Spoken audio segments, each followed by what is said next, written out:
എൻ്റെ എല്ലാ പ്രിയ കൂട്ടുകാർക്കും ഫുഡ് നോട്ട്സിൻ്റെ പുതിയൊരു എപ്പിസോഡിലേക്ക് സ്വാഗതം. വളരെ സിമ്പിളായിട്ടുള്ളൊരു വീഡിയോയുമായിട്ടാണ് ഞാൻ ഇന്ന് വരുന്നത്. അതായത് നമ്മുടെ ചോറ് പ്രഷർ കുക്കറിനകത്ത് എങ്ങനെ വെള്ളം പിടിക്കാതെ വയ്ക്കാം, അതാണ് ഇന്നത്തെ നമ്മുടെ വിഷയം. എൻ്റെ പ്രഷർ കുക്കർ ഇത് വലിയ പ്രഷർ കുക്കറാണ്. അപ്പോൾ ഇതിനകത്ത് ഞാനൊരു 2 നാഴി ആണ് അരി ഇടുന്നത്. ഇത് 8.0, അത് 8 ലിറ്ററിൻ്റെ ഒരു പ്രഷർ കുക്കറാണ്. അപ്പോൾ അതിനകത്ത് ഒരു 2 കപ്പ് അല്ലെങ്കിൽ 2.5 നാഴി വരെ നമുക്ക് ചെയ്യാൻ പറ്റും. അപ്പോൾ ഇങ്ങനെ നെകയ്ക്ക് 2 കപ്പാണ് ഞാൻ ചെയ്ത് കാണിക്കുന്നത്. ഇതിന് 1 നാഴി. അതപ്പോൾ നമുക്ക് ആദ്യം ഒന്ന് കഴുകണം. 2 കപ്പ് അരി.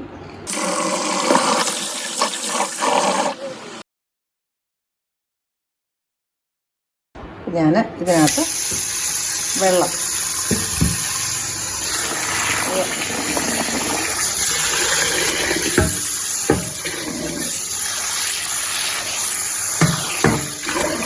അരിയെല്ലാം അതിനകത്ത് തന്നിട്ടു.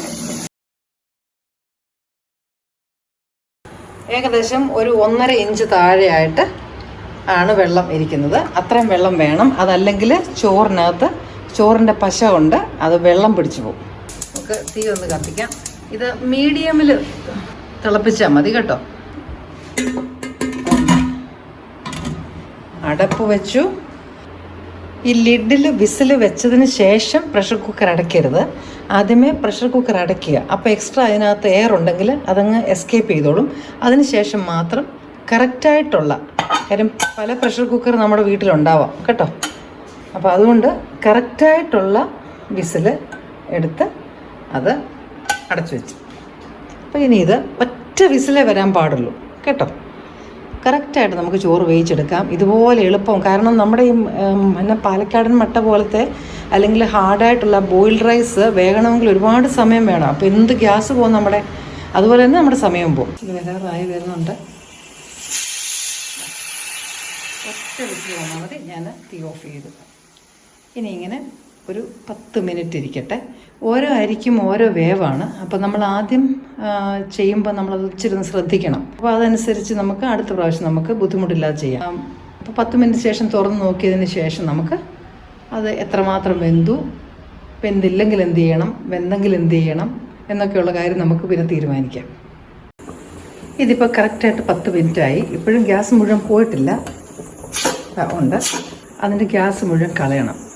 പകരം നമുക്ക് വെള്ളം ഒഴിച്ചത് കളയാം. അപ്പം ഞാനതെടുത്ത് വാഷ് ബേസിനകത്തേക്ക് വയ്ക്കാം. നമ്മളിനിയും ഈ വെള്ളം ഒഴിച്ച് ഗ്യാസ് കളയുക. അപ്പോൾ ആ ഗ്യാസെല്ലാം പോയി കേട്ടോ. ഓക്കെ, അത് ഗ്യാസ് പോയില്ലെങ്കിൽ നമ്മളിങ്ങനെ തണുത്ത വെള്ളം വെള്ളോട്ട് ഒഴിച്ചതിന് ശേഷം നമ്മൾ ആ ഗ്യാസ് ഫുള്ള് കളയണം. ഗ്യാസ് പോയി. ഇത് നമുക്ക് നോക്കാം. അപ്പോൾ ഇത് 10 മിനിറ്റിന് ശേഷം ഞാനിതൊന്ന് ഇങ്ങനെ എടുത്ത് നോക്കും, ഇത് വെന്തോ ഇല്ലയോ. അപ്പോൾ ചോറ് വേഗം നമുക്കറിയാമല്ലോ. നമുക്ക് ചിലർക്ക് നന്നായിട്ട് വെന്തിട്ടുണ്ട്, ചിലർക്ക് കൂടുതൽ വേകണം, ചിലർക്ക് കൂടുതൽ വേകണ്ട. അപ്പോൾ ഇതിപ്പോൾ നന്നായിട്ട് എനിക്ക് വെന്തിട്ടുണ്ട്. ഇനി ഇതെടുത്ത് നോക്കുമ്പോൾ നിങ്ങളുടെ അരി വെന്തിട്ടില്ലെങ്കിൽ നിങ്ങൾ ഈ പ്രഷർ കുക്കർ അടച്ച് വിസിലില്ലാതെ ഒരു 2-3 മിനിറ്റും കൂടെ വെച്ചൊന്ന് തിളപ്പിക്കുക. അതിനുശേഷം ഊറ്റുക. ചോറ് ഊറ്റുന്നതിന് മുമ്പ് 1-2 കാര്യം ശ്രദ്ധിക്കാനുള്ളത്, ഈ തണുത്ത വെള്ളത്തിൻ്റെ പൈപ്പ് ഒന്ന് തുറന്നു വിടണേ കേട്ടോ. വാഷ് ബേസിനകത്തേക്കാണ് നന്നായിട്ട് ഇളക്കി, ചോറ് നന്നായിട്ട് ഇളക്കിയതിന് ശേഷം വേണം ഊറ്റാനായിട്ട് കേട്ടോ. അതല്ലെങ്കിൽ ആ പച്ചയുള്ള ഭാഗം ചോറിനകത്തിരുന്ന് കഴിഞ്ഞാൽ ചോറ് വെള്ളം പിടിച്ച് പോലും. ആദ്യം ഈ വെള്ളം ഒന്ന് പോട്ടെ. അതിനുശേഷം നമുക്ക് ചോറ് വാങ്ങാം. ഇനി ഒരല്പം വെള്ളം, ഒത്തിരി ഒഴിക്കരുത്, ഒരല്പം ചൂട്. അപ്പോൾ ഈ വെള്ളത്തിന് നല്ല ചൂടുണ്ടാകും കേട്ടോ. കാര്യം ചൂട് ഇതിനകത്തോട്ടാണ്. കുറച്ച് വെള്ളമേ ഉള്ളൂ. ഇത് ഒഴിച്ചിട്ട് അതിനകത്തോട്ട് തന്നെ ഒഴിക്കുക.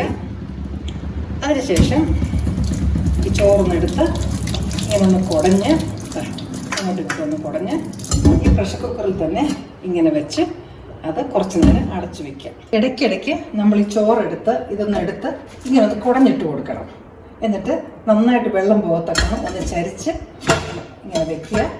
യാതൊരു കാരണവശാലും ഒരുപാട് തണുത്ത വെള്ളം ഒഴിക്കരുത് ചോറിനകത്ത്. ചോറ് വെള്ളം പിടിക്കും. ചേർത്തടയ്ക്കരുത്, ഇതിലൂടെ ആവി പോകണം. അങ്ങനെ ചോറടച്ച് വയ്ക്കുക. ഇടയ്ക്കിടയ്ക്ക് ഇത് കുടഞ്ഞിടുക. ഒന്നന്തരമായിട്ട് ചോറ് കറക്റ്റായിട്ട് വെന്ത് വരും. ഇതിനിടയ്ക്ക് ഇതാ വെളിയിലത്തെ കാഴ്ചകളോട് നിങ്ങളെ ഒന്ന് കാണിക്കാം.